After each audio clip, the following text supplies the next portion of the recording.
Lissette.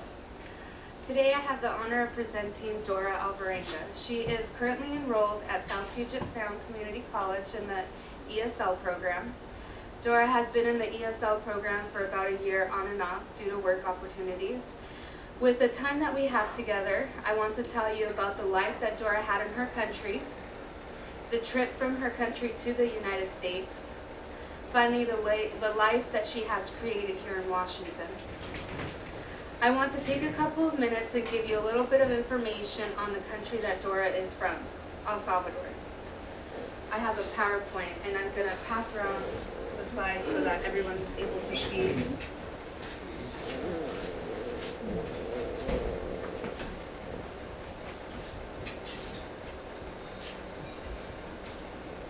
That's El Salvador. It's pretty small, but El Salvador is located on the west coast of Central America. It's bound by Honduras to the north, Guatemala to the northwest, the Gulf of Fonseca to the southeast, and the Pacific Ocean to the south.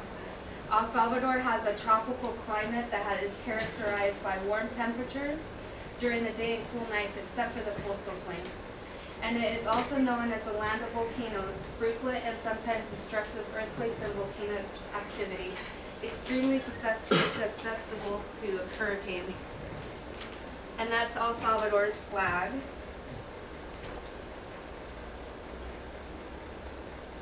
And the culture is amazing.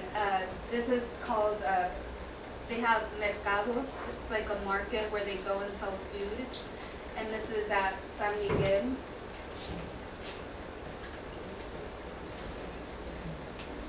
And they love music. They like to get together at parks and just start playing music. They like guitars.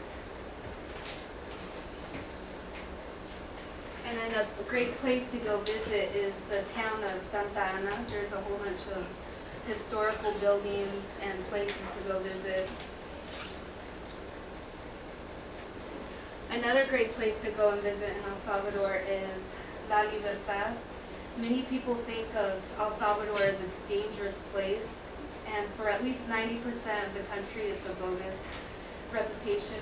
But for the La Libertad, it's pretty accurate. So they suggest that when you go to visit there, you don't walk alone, and you don't be with people that you know, because I guess the violence there is really bad.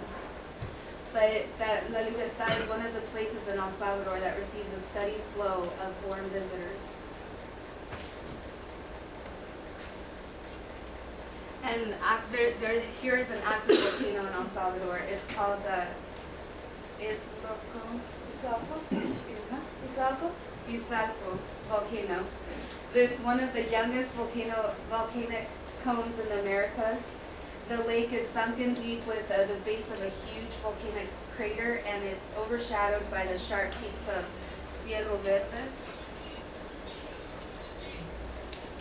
And then here's a river. It's in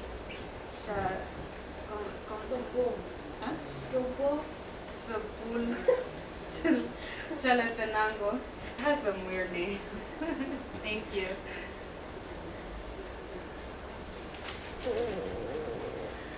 Dora was born and raised in El Salvador, Cabañas. She was born in a town where there was no electricity until the year 2000. And till this day, they don't have running water out of faucets. They have wells where they have to get like buckets, I guess, to go get the water out of the well. And to be able to, drink, cook, bathe themselves. But at least the electricity there is very cheap. I guess it's like $2 to $4 a month for electricity. But for them, it's expensive because of the lack of employment. There's not much work, so $2 to $4 for them is very expensive.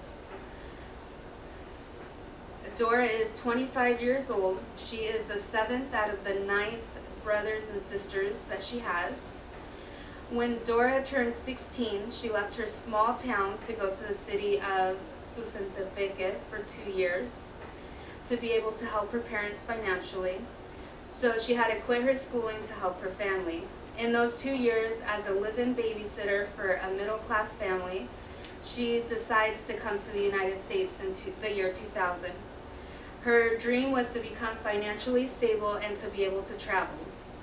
That was when she ventured out to fulfill her dream. Her trip to the United States was physically and mentally hard. Her brother, who lived in Washington, paid $4,500 for her to come here. Now, if a person wants to come here, they have to pay roughly around $7,000. So it's pretty expensive. It took Dora 2 months to get to the United States. When she left El Salvador, she went through Guatemala, and it took approximately 4 hours. So she went from here to Guatemala through here to go to Mexico.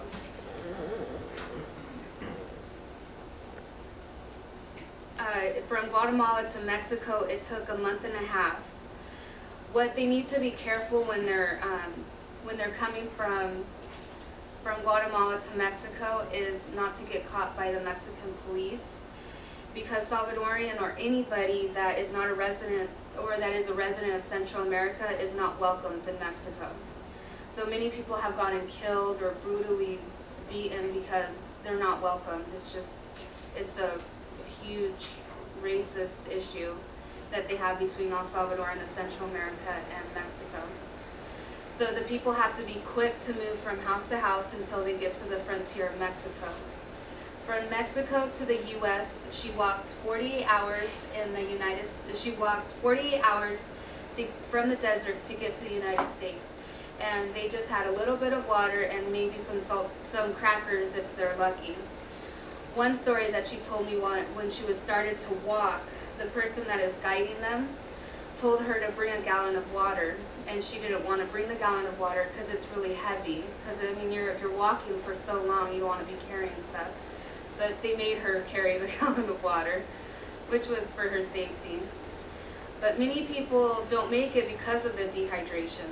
After her grueling 2 months of being with strangers, she made it to the United States. Though tired and hungry, once in Washington, she lived with her brother and sister. She started working a couple months later at a mushroom farm. Dora then met a guy who she later had a baby boy with in 2002. Her son's name is Elmer. Wow.